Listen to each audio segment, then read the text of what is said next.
Movies, l'instant cinéma, l'actualité des films à voir en salle, émission très chic, préparée et présentée par le non moins chic, Patrick Servel que j'ai juste devant moi. Merci Hervé, et en face de moi, le formidable Hervé voilà. Brie. Si on se revoit pas des fleurs, qui nous en enverra un. Les films évoqués aujourd'hui, 2 road trips tragicomiques, l'un en camping-car direction la Suisse pour un aller simple, c'est On ira en salle le 12 mars. L'autre de 2 cousins américains sur les traces de leur grand-mère polonaise dans A Real Pain.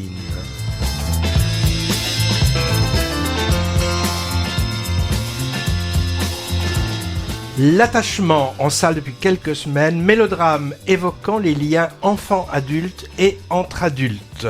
Ensuite, La Convocation, une réunion tendue au sein d'une école à propos d'un acte de violence de la part d'un enfant de 5-6 ans, sorti le 12 mars aussi.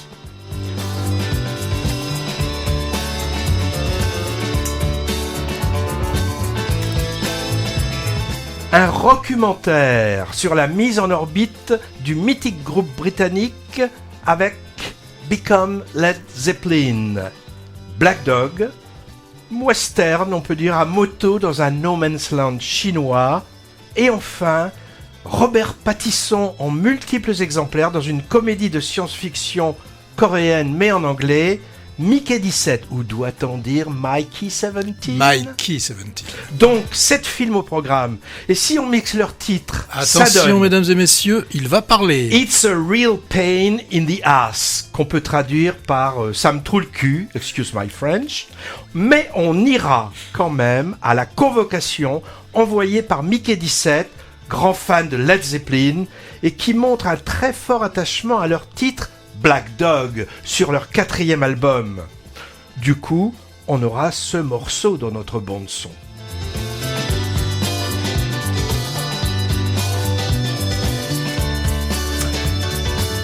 Et j'allais oublier, rubrique qu'on aurait bien aimé, mais ce n'est pas le cas, et c'est dommage, avec 2 films, le français Le Système Victoria et l'italien Partenope. Avant de rentrer dans le vif du sujet, Patrick, un commentaire sur les Césars et les Oscars de ton côté ou pas ? En tout cas, sur les Césars, il n'y a pas eu d'énormes surprises, puisque c'est Monte Cristo et surtout Emilia Pérez qui a raflé la mise. Côté Emilia Pérez et côté Oscar, on s'y attendait un petit peu. Il y a eu le souci avec l'actrice principale qui avait dit des choses pas très aimables. En tout cas, moi, ce que j'ai bien aimé, c'est que pour les Césars, au niveau des prix d'interprétation, on a eu Karim Leclou pour le roman de Jim. Ça, c'est très bien, parce que Karim Leclou, en tout cas, même si c'est pas uniquement pour ce film, mais pour déjà tous les films qu'il a pu faire, c'est une reconnaissance. De la même façon, pour Afsia Herzi, qu'elle aussi puisse obtenir un prix m'a semblé intéressant. Ouais. C'est pas pour ce film-là, moi, que je lui aurais donné. Ça rattrape un petit peu le coup le ravissement. Le ravissement, où là, je l'avais trouvé beaucoup plus. Là, c'était forte. La meilleure actrice dans Borgo. Moi, c'était mon ticket. Si tu entends les vieilles émissions de Movies, j'avais dit ça. Je les réécoute pas. Par contre, moi, pas content pour Miséricorde, qui n'a rien eu malgré 7 nominations. Côté Oscar, par contre, ravi pour le magnifique brésilien Je suis toujours là, catégorie meilleur film étranger. Maintenant, Patrick, un petit mot sur un récent défunt grognon, un genre peut-être, moi je le voyais comme un genre de Bakri américain. Je pense que tu veux nous parler de Gene Hackman, ouais. qui nous a quittés à l'âge quand même assez canonique, puisqu'il a 95 ans. Alors si... 95. On peut rappeler un petit peu sa vie. Naissance en 1930, et c'est vers ses 30 ans qu'il décide de devenir acteur, et il intégrera le Pasadena Playhouse, une prestigieuse école californienne. Et Et il jouera aussi à New York, à Broadway, hein, dans une pièce où là il sera reconnu par... il jouera à côté de Warren Beatty, et Warren Beatty... 4 ans plus tard, lorsqu'il sera le premier rôle principal, je vais y arriver, du film Bonnie and Clyde d'Arthur Penn, eh bien, il va conseiller que soit pris Gene Hackman, et c'est donc en 68 que l'on voit pour la première fois notre ami Gene Hackman. Donc, 1968, vous notez déjà qu'il a 38 ans. Et c'est en 71 où là, il éclate littéralement, il aura...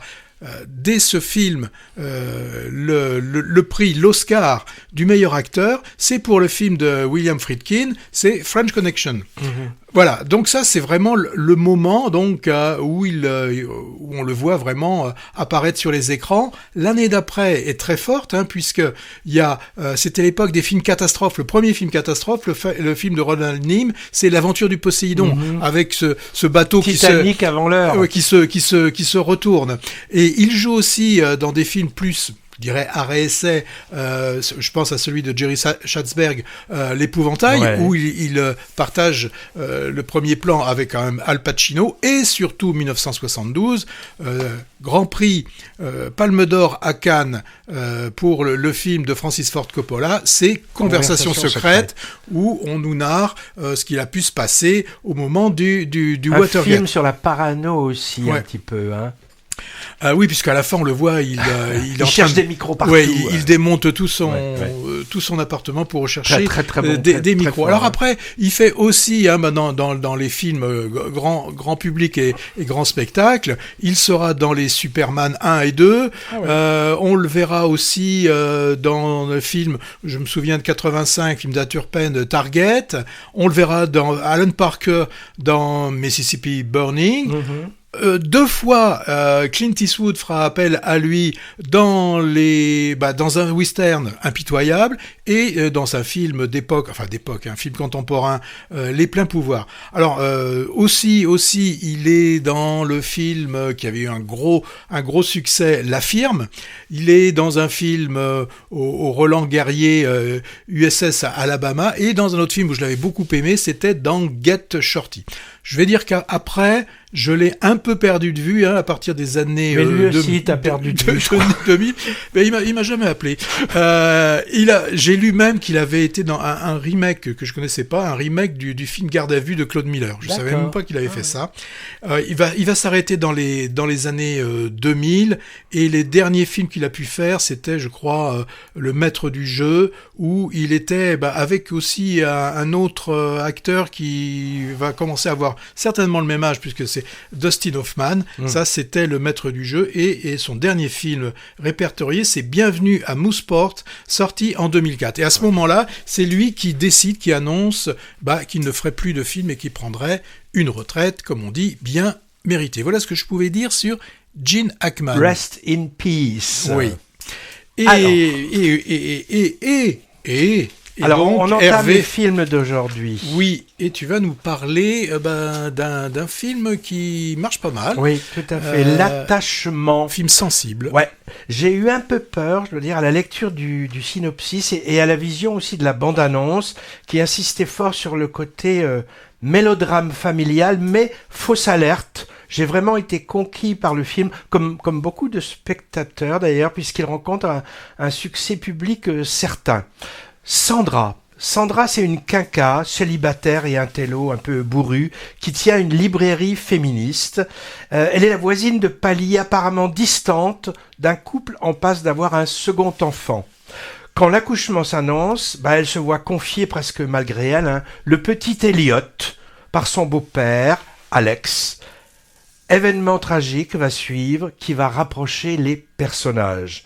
Une histoire forte et délicate sur le lien qui s'établit fortuitement entre les gens, qu'ils soient adultes ou enfants, par le hasard des rencontres et des événements.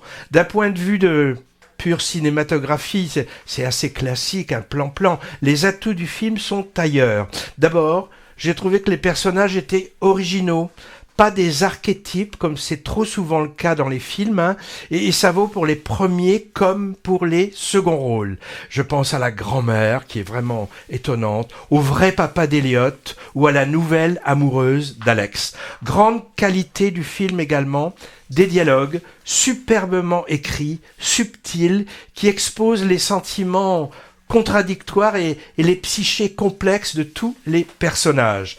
Et pour ce qui est des interprètes, Pio Marmaille n'en fait pas trop. J'allais dire, pour une fois, très crédible, en papa poule, sobre et désorienté. Valeria Bruni Tedeschi. Alors, ça peut être parfois une actrice irritante, hein. Elle est ici touchante, même si elle fume beaucoup trop. Je crois qu'il n'y a pas un plan où elle n'a pas une clope dans la main. Alors, par leur interprétation, tous les deux très intériorisés, ils nous font vraiment croire à la relation qui s'installe entre les personnages. Et le petit qui joue l'enfant, vraiment impressionnant de grâce et de naturel. Je ne sais pas comment on peut obtenir ça d'un enfant acteur pour lui expliquer en plus la situation dramatique dans laquelle il est. J'ai trouvé ça vraiment superbe. Il est vraiment craquant sans être cabotin. Mention, une fois de plus, à Raphaël Quenard, encore épatant et sobre aussi. Oui, c'est possible. Oui, j'ai trouvé avec un certain plaisir une filiation avec les films de Claude Sautet, pour l'aspect choral, chaleureux, et les rassemblements où on boit et on fume, par exemple, mais du Sautet avec enfants. Car si mes souvenirs sont bons, ils sont en général absents de son cinéma, les enfants. Il y a trop de fumée, c'est pour ça. Alors j'ajoute que c'est un film qui montre avec finesse quelque chose d'assez rarement montré dans les fictions, une très belle amitié entre un homme et une femme. Alors, c'est vrai, avec une petite dose d'ambiguïté, mais qui ne fait pas l'essentiel de la relation. Alors, Karine Tardieu, cinéaste sensible des sentiments, n'en est pas à son coup d'essai. Elle m'avait beaucoup ému il y a 3 ans, avec son précédent et 4e long-métrage, Les Jeunes Amants, qui explorait là aussi un attachement, celui sentimental d'une femme de 70 ans avec un quarantenaire. C'était Fanny Ardant et Melville Poupeau, sous le regard surpris de Cécile de France. Courez voir, je vous dis, courez voir cet attachement, Kleenex en main, mais sans redouter la guimauve du chantage émotionnel que je trouve absent du film. Et ce n'est pas le moindre des mérites avec une histoire comme celle-ci. Et maintenant, on part aux États-Unis, en Pologne. Je sais pas, tu vas nous dire, Patrick. Oui, pour Real Pain. Alors, si on voulait traduire on veut. Tout simplement ce titre, ça pourrait dire une grande souffrance, hein. C'est le sens littéral, mais il peut recouvrir aussi au figuré quand on parle d'une personne qu'on pourrait qualifier en étant vulgaire d'un casse-pied. C'est ça, hein. A pain in the ass. Hein, voilà, c'est ça. Voilà. Et d'ailleurs, si vous regardez l'affiche du film, elle va également dans ce sens, puisque on voit un jeune homme portant un énorme sac à dos sur lequel, tout en haut, se prélasse un autre jeune homme. Donc l'affiche, elle est assez explicite. Alors, jolie, ouais. On va retrouver 2 jeunes gens, hein, Benji et David, jeunes juifs new-yorkais, cousins quasiment du même âge, et qui, tous les deux, ont en commun le souvenir de leur grand-mère paternelle. Grand-mère qui a disparu, mais qui leur a légué à sa mort une somme pour qu'ils puissent ensemble, les 2 cousins, faire le voyage en Pologne, pays d'où elle vient, pour qu'ils puissent appréhender et un peu comprendre ce qu'a pu être la Shoah, en allant visiter d'abord ce qui peut rester du ghetto de Varsovie, et d'aller aussi dans une visite d'un ancien camp d'extermination en Pologne. Alors le film est réalisé par Jesse Eisenberg, qui interprète aussi l'un des cousins, donc il interprète David, celui qui porte, celui qui est le plus introverti. L'autre, celui que je pourrais appeler gentiment le boulet, Benji, c'est Kieran Culkin, et ce nom-là vous dit peut-être quelque chose. En fait, il est le frère de celui qui jouait dans les films Maman, j'ai raté l'avion, etc. Macaulay Culkin. Voilà, c'est ça. Alors, Jesse Eisenberg arrive au travers de son film, en fait, à capturer l'essence de ce que peut être C'est ça qui est intéressant, la douleur individuelle et la douleur collective. Comment on peut se comporter face à une douleur, et ce qui est intéressant, c'est de voir comment un groupe, puisque là, quand les deux cousins vont partir en Pologne, ils vont être au sein d'un groupe où on va voir plusieurs personnalités, plusieurs personnes qui réagissent différemment par rapport à ce voyage mémoriel. Aussi, ce qui est fort dans le film, j'ai trouvé, c'est toujours assez difficile, c'est trouver un bon dosage entre comédie et drame. Parce qu'on a des scènes qui sont vraiment très drôles, avec des dialogues qui sont dits à la vitesse d'une mitrailleuse, on dirait du Woody Allen de la période Annie Hall, et puis on a d'autres moments qui sont beaucoup plus graves. Le film aussi tient par l'interprétation des deux cousins, c'est vraiment des éléments de réussite. Culkin est exceptionnel. Alors, c'est le rôle où il en fait trop, il est complètement écorché, il dit les choses, il n'a peur de rien, alors qu'à l'inverse, Jesse Eisenberg, lui, joue le rôle du cousin plus introverti, mais et c'est ça qui est intéressant, moi ce que j'ai bien aimé, c'est la relation qui est entre les cousins. David adore son cousin et par moments le déteste, parce que bien évidemment quand Benji entre dans une pièce, eh bien tous les regards vont se tourner vers lui parce qu'il est capable de faire le show, jusqu'à l'écœurement, jusqu'à énerver un petit peu tout le monde. Donc c'est le genre de personne, c'est vraiment un rapport je t'aime moi non plus, et ça c'est assez bien retranscrit dans ce film. Alors les dialogues sont excellents, et je pense qu'il y a beaucoup de scènes qui vont vous rester gravées dans l'esprit. Au final, et je terminerai par ça, c'est que ce film est quand même une réflexion assez intéressante sur la mémoire, sur le deuil et aussi sur les liens familiaux. Et c'est vrai que le film Relpen, il arrive à aborder des sujets lourds, mais avec une sensibilité et aussi une finesse sensible et fin qui sont tout à fait remarquables. Et comme je l'ai dit tout à l'heure, tout en incorporant des moments de légèreté et d'humour, ce qui permet de faire passer quand même ces moments qui sont assez forts. Moi, je pense que ce film résonnera longtemps dans vos têtes. Après le générique, je pense que quand le générique passera, vous resterez quelques instants assis sur votre fauteuil. Ouais, bel ouvrage qui mélange adroitement mémoire intime, familiale et mémoire de l'Holocauste, avec ce voyage des deux cousins sur les traces en même temps de leur grand-mère adorée et des camps d'extermination de Pologne. Devant et derrière la caméra, Jesse Eisenberg. Alors pour moi, il est éternellement le Mark Zuckerberg de Social Network. J'y pense à chaque fois que je le vois. C'est son second long métrage en tant que réalisateur, le premier n'ayant eu aucun succès, ce qui n'est pas le cas de celui-là. Alors body movie avec duo de personnages aux antipodes qui fonctionne très bien. Alors l'un établi avec femme, enfant, réservé, stressé, et l'autre un peu à la dérive, cash, mettant les pieds dans le plat. Il est formidable. Moi, je le connaissais pas, ce Kieran Culkin, rôle touchant d'un compagnon de voyage a priori sans gêne, mais qui casse les codes avec sincérité. C'est ça qui est fort. Sans doute dépressif, bipolaire également. En tout cas, il a reçu un Oscar pour ce rôle dans ce film. Alors, Oscar ce qui est étonnant, second rôle. on parle, voilà, là, ça m'amuse quand on parle de second rôle, alors qu'on a un film où il y a deux premiers rôles. On a deux premiers rôles, donc c'est un peu bête d'appeler ça un second rôle. Ouais, donc A Real Pen, tragicomédie très réussie, qui imbrique adroitement petite et grande histoire, convoquant des fortes émotions pour les deux. Je pense à la visite du camp, par exemple, totalement silencieuse, qui est vraiment poignante.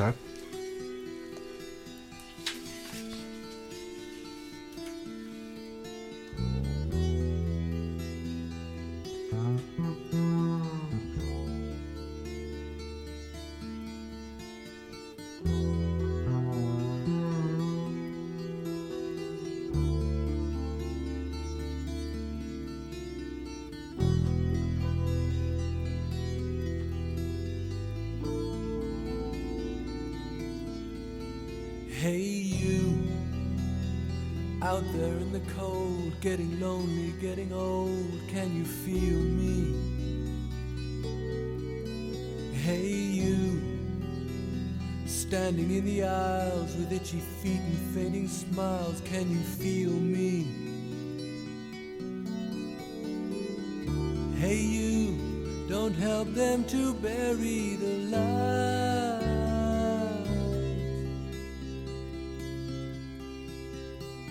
Don't give in without a fight.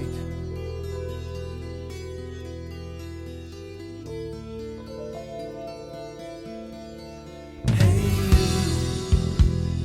out there on your own, sitting naked by the phone, would you touch me?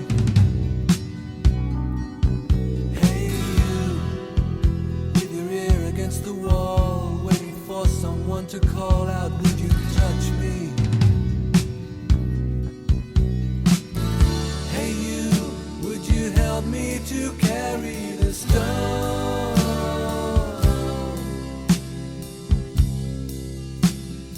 Open your heart, I'm coming home.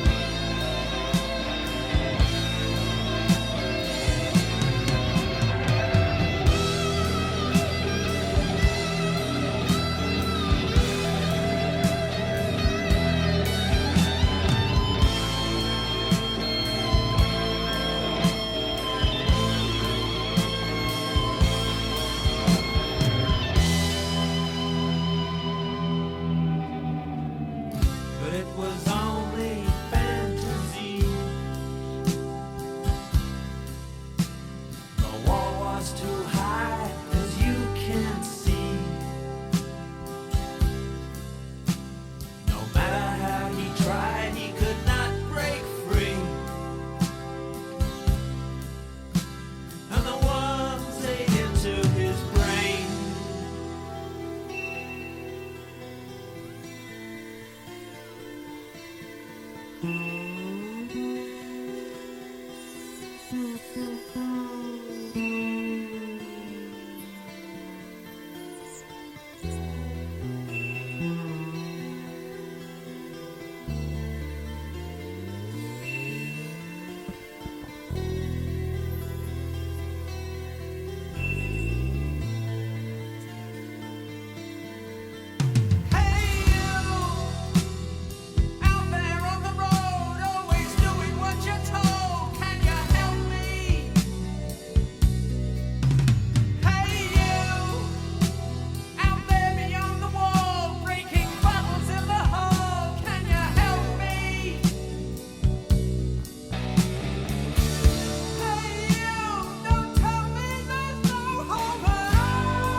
Pink Floyd, groupe fétiche du héros à moto du film chinois Black Dog, dont Patrick va causer bientôt. Et d'où vient ce nom Pink Floyd ?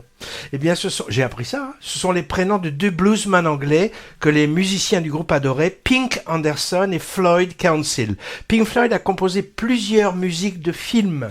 Par exemple, dans les années 70, celle de Zabriskie Point, d'Antonioni, et aussi More et La Vallée. Barbet Schroeder. Voilà, les deux signés Barbet Schroeder. Et bien sûr, leur The Wall a été transposé sur grand écran par Alan Parker. En 82, album d'où est tiré d'ailleurs ce Hey You qu'on entend en leitmotiv dans Black Dog. Hein. Le groupe apparaît aussi dans plusieurs documentaires musicaux, dont un fameux Pink Floyd à Pompéi. J'ai vu qu'il ressortait bientôt dans quelques salles, en particulier en format IMAX, c'est-à-dire grand son et grand écran. C'est à moi de causer. Oui, on ira. Alors je sais pas où, mais on ira. On ira où tu voudras, quand tu voudras. À la Jolassa. Ouais, on ira tous au Paradis à la Polnareff? Non, ni l'un ni l'autre. C'est à une autre chanson à laquelle le titre fait référence, de Jean-Jacques Goldman, qui a aussi un titre, s'appelle On dira, que je sais pas chanter là, qui devrait figurer dans ce film, mais finalement c'est pas le cas, mais le titre est resté. C'est du moins ce qu'a expliqué au spectateur la jeune et dynamique réalisatrice qui s'appelle Enya Barou lors d'une avant-première où elle était toute contente de présenter son film. Marie, 80 balais, est gravement malade, elle a un plan. Partir en Suisse pour en finir.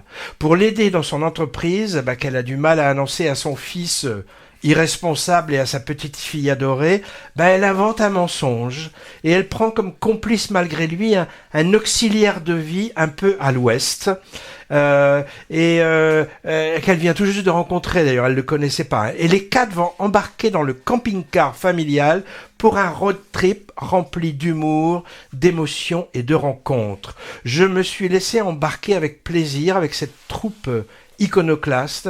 Alors sur un thème a priori tragique, on a affaire à un récit plutôt bien écrit et mené, avec un savant dosage de comédie et de pathos, mais léger le pathos.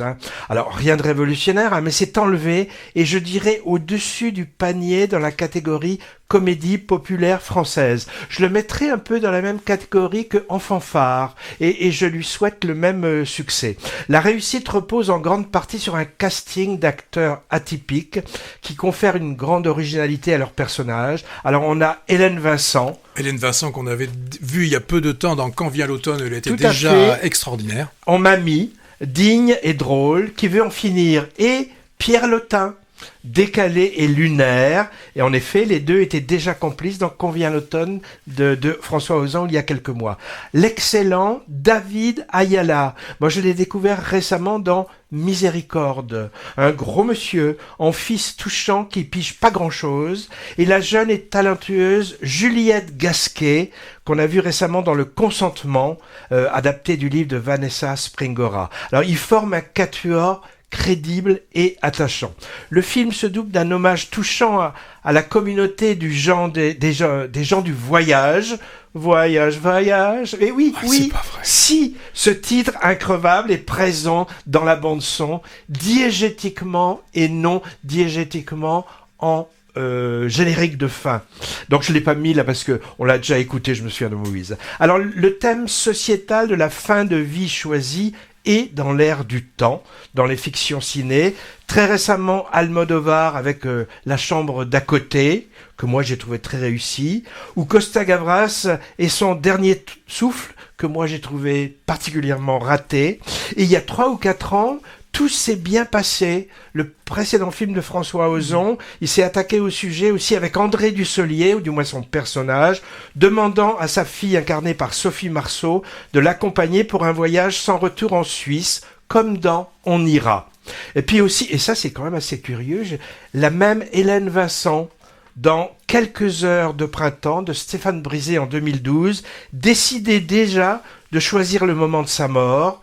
L'originalité de On ira, c'est que c'est traité vraiment façon comédie, enfin tragicomédie on va dire, et vraiment réussi. Alors, remarque, Enya Barou, c'est son second long métrage, après un premier passé inaperçu. C'est la fille de Olivier Barou et la filleule de Kad Merad. C'est ceux du duo Kad et Olivier qui ont commencé sur les planches, puis au petit et grand écran. Donc, bâillement, car suspicion de népotisme encore.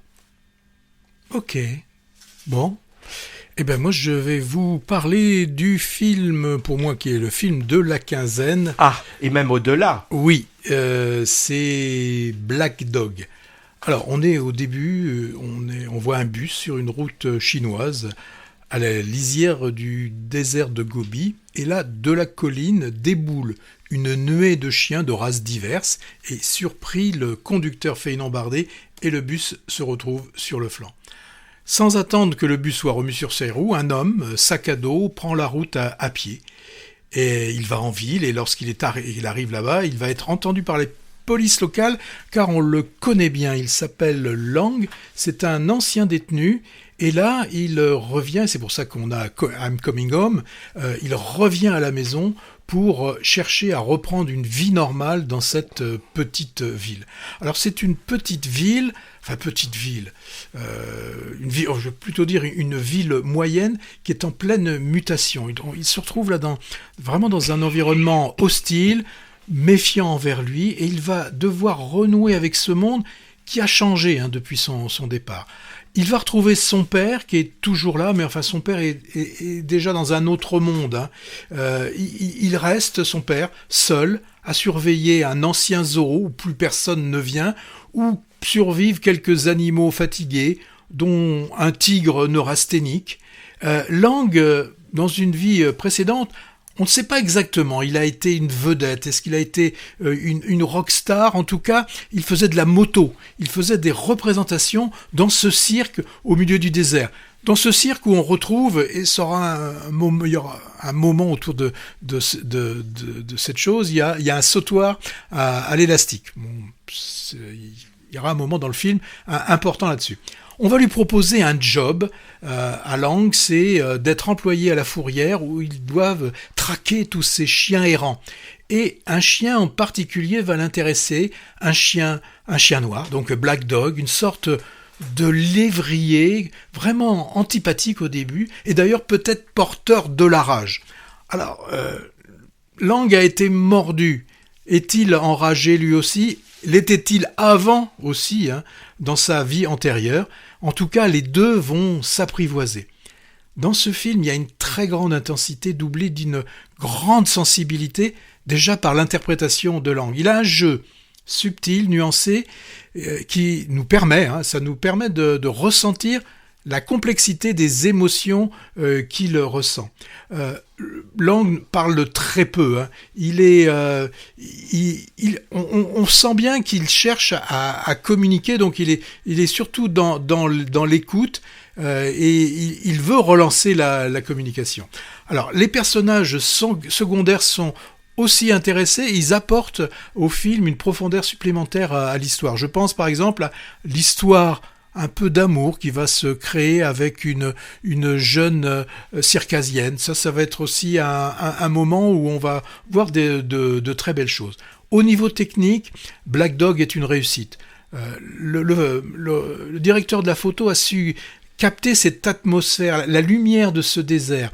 Et quand on voit ces bandes de chiens dans le clair-obscur là, des collines, il y a une photogénie éclatante. Donc des plans vraiment soigneusement composés, avec des jeux d'ombre, de lumière, où on a quand même qui va nous donner une atmosphère oppressante qui renforce vraiment l'impact émotionnel de ce récit.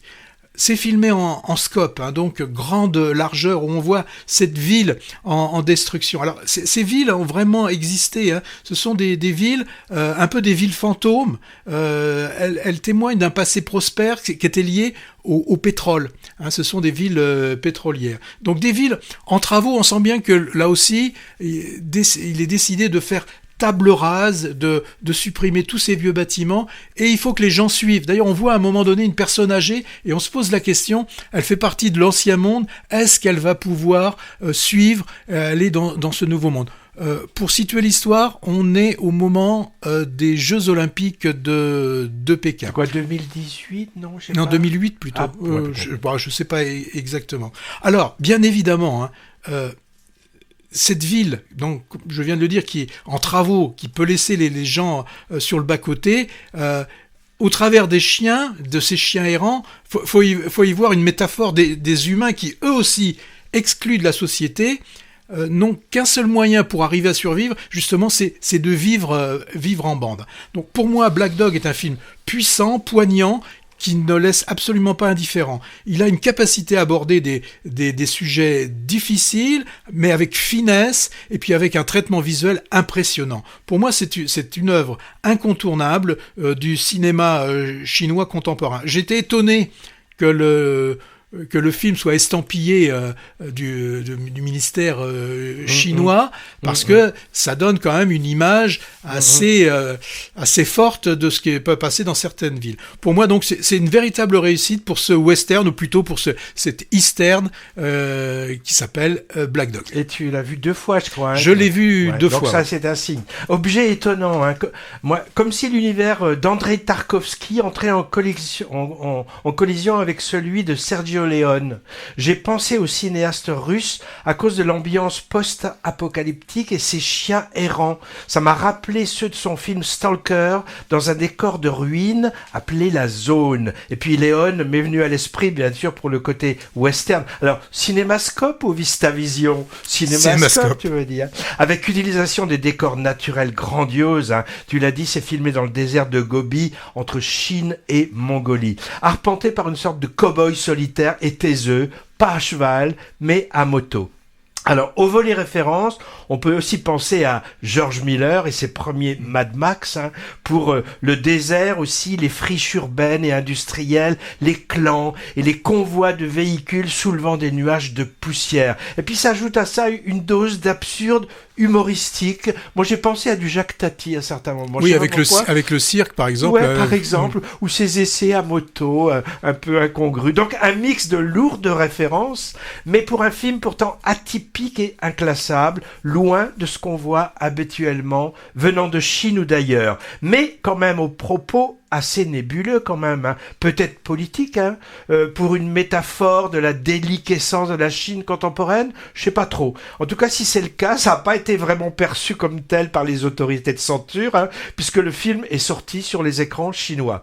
Alors, à côté du prix Un certain regard, à Cannes, qui a couronné l'originalité scénaristique et formelle de Black Dog, le lévrier noir du film aurait pu remporter la Palme Dog 2024. Mais c'est un autre toutou qu'il a eu, beaucoup plus cabotin, celui du Procès du chien de Laetitia Doche. Hey, hey, mama said the way you move, gonna make you sweat, gonna make you groove.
Led Zepp, avec un titre imparable, tiré de leur 4e album en 71. Le morceau, c'est Black Dog. Donc, clin d'œil au film chinois que Patrick vient de très bien nous vendre tout de suite. Hein. D'ailleurs, Black Dog, le film, plutôt Pink Floyd que Led Zeppelin. Hein. Mais on le passe aussi pour une autre raison.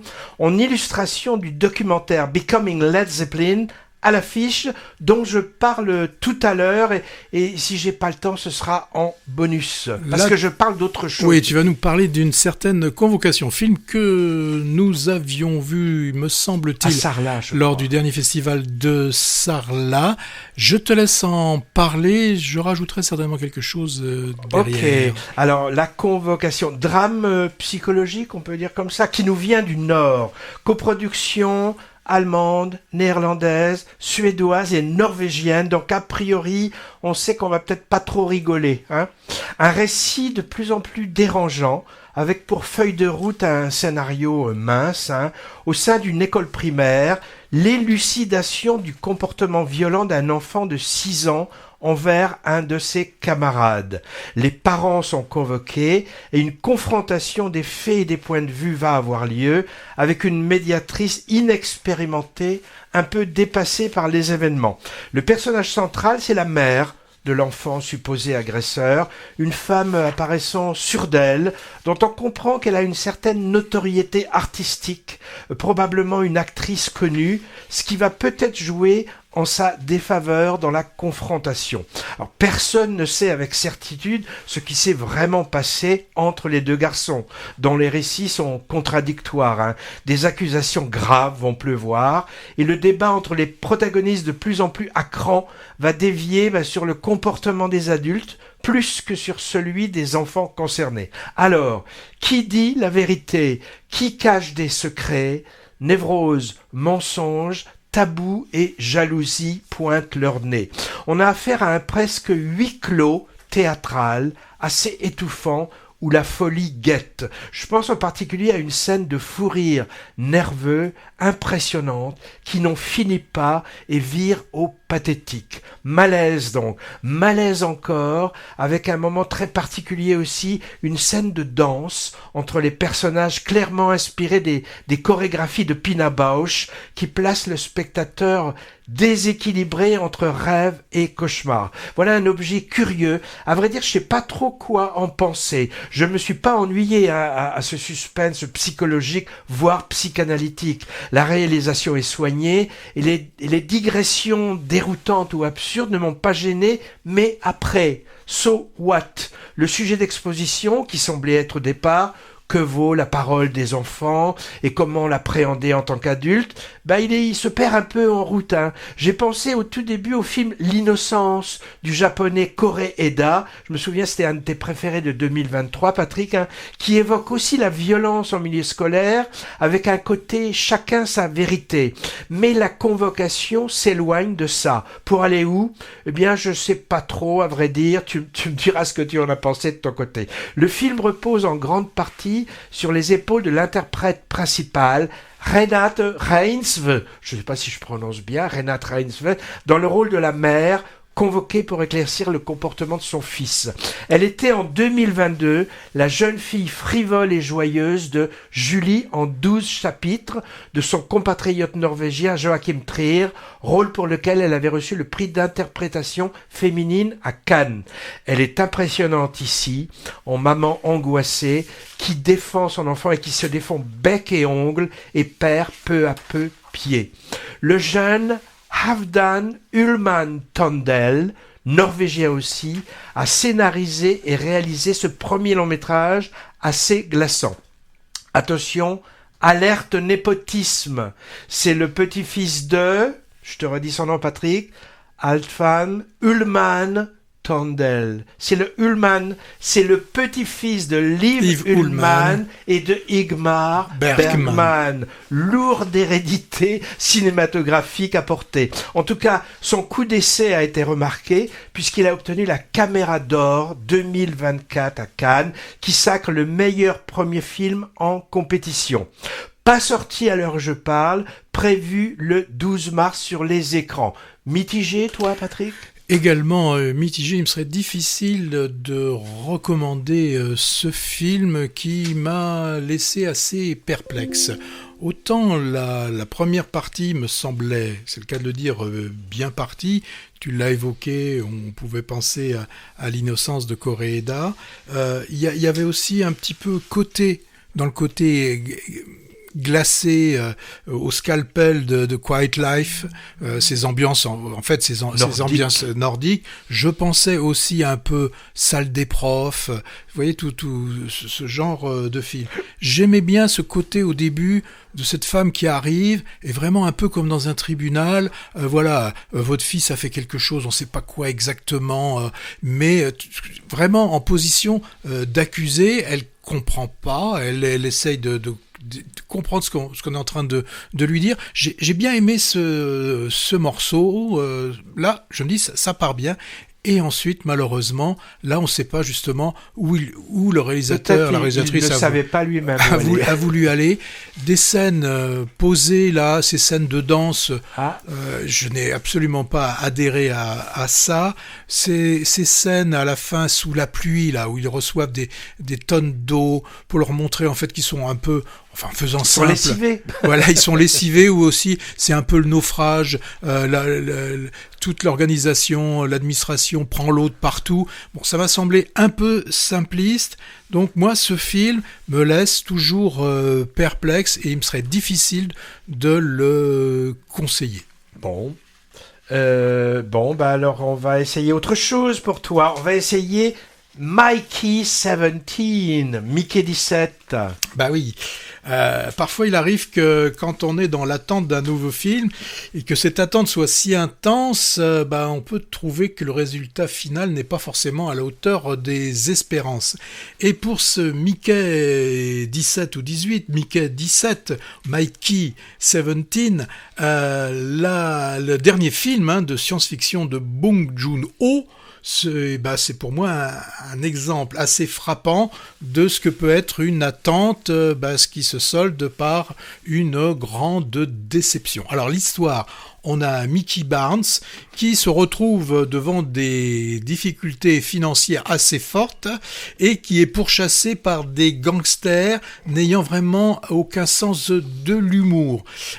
Et donc ce Mikey Barnes va choisir de partir vers une nouvelle destination lointaine s'il en faut, puisqu'il faut un voyage intersidéral de 4 ans pour les amener sur une planète inconnue. Alors le voyage est organisé par un sénateur raté, ayant échoué 2 fois aux élections, mais qui veut créer une nouvelle civilisation où, bien évidemment, lui et son épouse seront les maîtres, les gourous, ou tout simplement les dictateurs.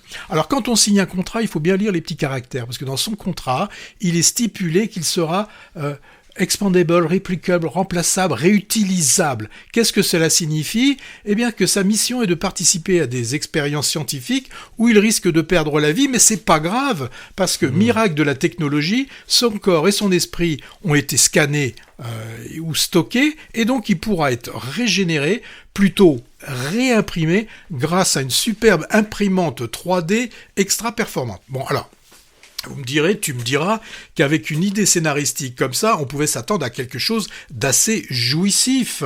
Et en plus, l'élément important du film, c'est qu'à un moment donné, le mécanisme va s'enrayer et qu'on va se trouver avec 2 Mikey, le 17 et le 18, qui vont devoir cohabiter. Malheureusement, la réalisation ne suit pas. C'est étiré à l'excès la première partie du film, centré quasiment uniquement sur le voyage interstellaire, semble interminable. Et si le voyage ne dure pas réellement 4 heures, en tout cas pour nous il dure plus d'1 heure, et je peux vous dire que c'est long. Alors, les 2 versions de Mikey sont interprétées par la même personne. Alors maintenant c'est facile avec les effets spéciaux. Avant c'était beaucoup plus compliqué. Là on peut les faire cohabiter sans aucun souci. Alors normalement c'est censé nous montrer un contraste intéressant entre un qui est plutôt dans la docilité et l'autre qui est dans la rébellion. Mais moi, j'ai trouvé que leur interaction manque vraiment de profondeur et d'intensité. Pattison, malgré son talent, il n'arrive pas, je trouve, à insuffler la vitalité qui est nécessaire à ces 2 personnages. En plus, l'apparition tardive de Mikey 18 ne fait qu'ajouter à la frustration, car je l'ai dit, il faut attendre la moitié du film pour assister à son émergence. C'est un peu comme dans les Dents de la Mer, au moins on faisait monter la pression. Quand le requin, on le voyait qu'à la fin, parce qu'il était assez minable quand même le requin. Mais là, si vous regardez la bande-annonce, c'est quasiment l'élément qui est là pour vous dire que le film va être intéressant. La bonne idée qu'il y a quand même dans ce film, il y en a une, il n'y en a plus d'une, mais j'exagère bien évidemment, il y en a une, c'est celle de l'amante. Pas l'amante religieuse, mais l'amante, L', qui du coup se retrouve avec deux amants, ceux qui, rien qu'à l'idée, lui procurent déjà beaucoup de plaisir. Mais je le répète, au risque d'être long, c'est le rythme qui pour moi est problématique. Les scènes, comme moi d'ailleurs, sont en train de s'étirer et c'est assez monotone.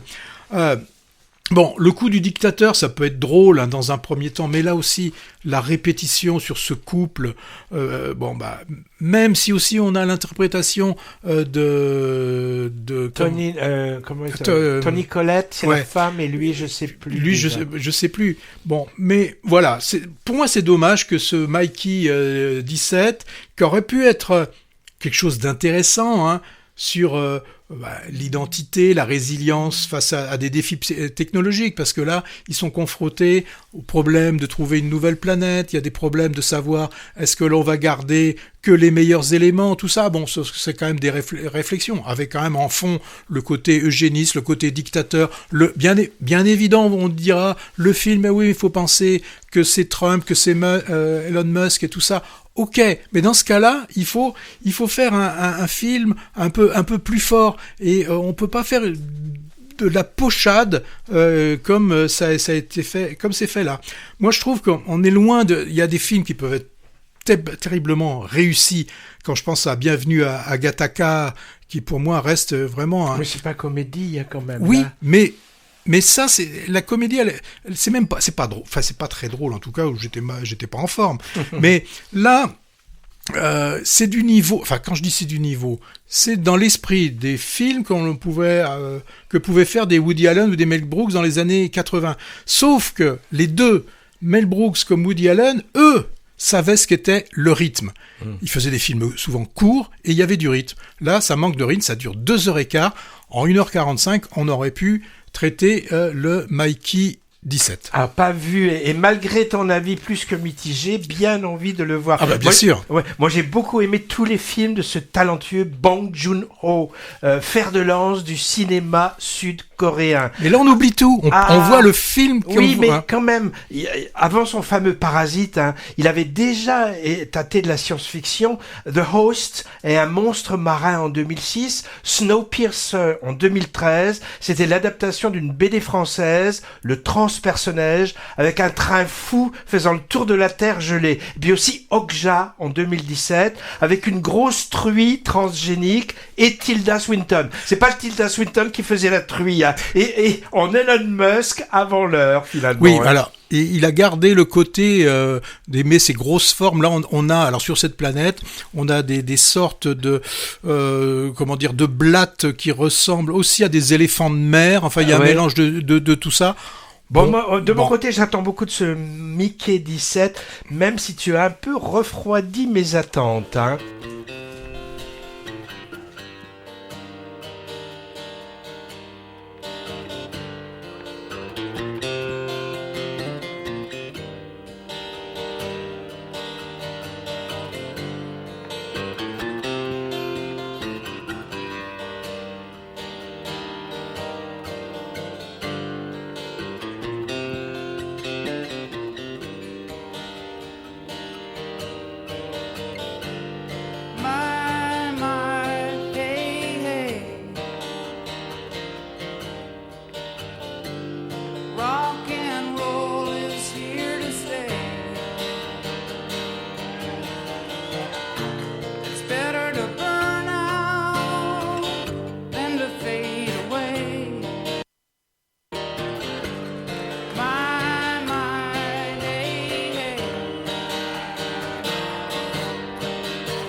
You pay for that,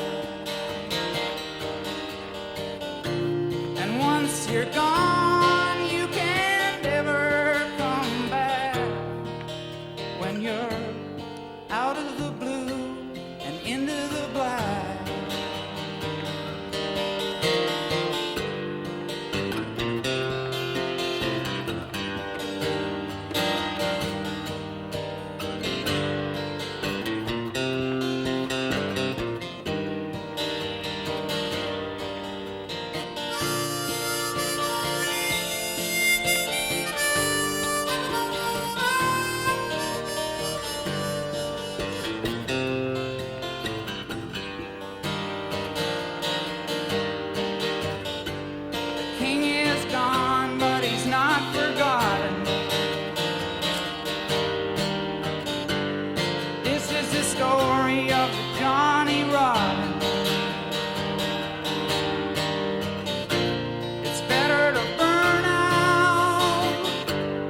Ah oui, c'était Neil Young. C'était Neil Young avec un titre entendu dans le film Prima la vita, italien, hommage à Luigi Comencini par sa fille, dont j'ai dit du bien la dernière fois. Mais oui. c'est surtout aussi dans le film Rust Never Sleeps. Voilà, donc c'est une chanson live, c'était un concert filmé. Hein. Alors, il a été utilisé ce morceau dans une scène où le père se moque gentiment du goût de sa fille pour le rock.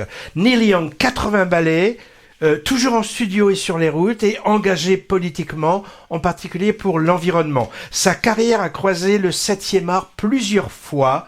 En plus de ses titres apparaissant dans certains films, il a composé quelques musiques pour le cinéma, notamment Dead Man de Jim Jarmusch. Et il a fait un peu l'acteur dans quelques fictions et il a réalisé lui-même 4 longs métrages, 2 documentaires et 2 fictions et enfin plusieurs captation de ces concerts existent comme ce Rust Never Sleep, la rouille ne dort jamais. Alors dans la rubrique... Oui, le temps passe vite, on va peut-être passer directement, qu'est-ce que tu aurais dans le viseur? Alors donc, on aurait aimé, mais j'ai pas le temps, ce sera dans le bonus. La deuxième couche sur les films qu'on a bien aimés, on n'a pas le temps. Hop, dans le viseur. Dans le viseur, moi j'ai remarqué peut-être Les Filles du Nil et Anna.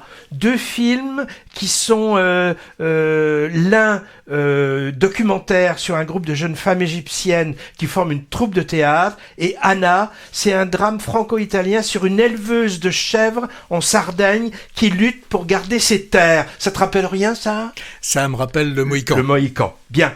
Je voulais dire un mot dans le viseur de Jean Eustache de Pessac Cinéma, dont on est partenaire média, suite et fin du festival jeune public L'Étoile filante, jusqu'au dimanche 9 mars. Plein de films, tout format, tous âges et une multitude d'animations sur le thème du jouet cette année pour la 20e édition. J'y ai vu aujourd'hui une perle, un combo de 3 films d'animation tchèques, figure-toi des années 40 et 50, La révolte des jouets, 40 minutes à partir de 4 ans, la matrice de Toy Story, superbe. Je voulais dire que dans le même cinéma, Jean Eustache, du 19 au 25 mars, il y aura les 42e rencontres du cinéma latino-américain, organisées par l'association France-Amérique latine. Sous-titre El buen vivir, le bien vivre, sous-entendu ensemble, sur une terre respectée. Une vingtaine de films et documentaires, longs métrages, plus quelques courts venant de plusieurs pays d'Amérique du Sud et centrale, Venezuela, Mexique, Chili, Argentine, Panama, Paraguay, Brésil, etc. J'en remettrai une couche la prochaine fois, car c'est dans une quinzaine de jours au moment où je parle. Ouf, il est temps de vous dire au revoir, de vous souhaiter une bonne quinzaine ciné avec tous les films qu'on vous conseille et même ceux qu'on vous conseille pas. Bonus Led Zeppelin. À bientôt.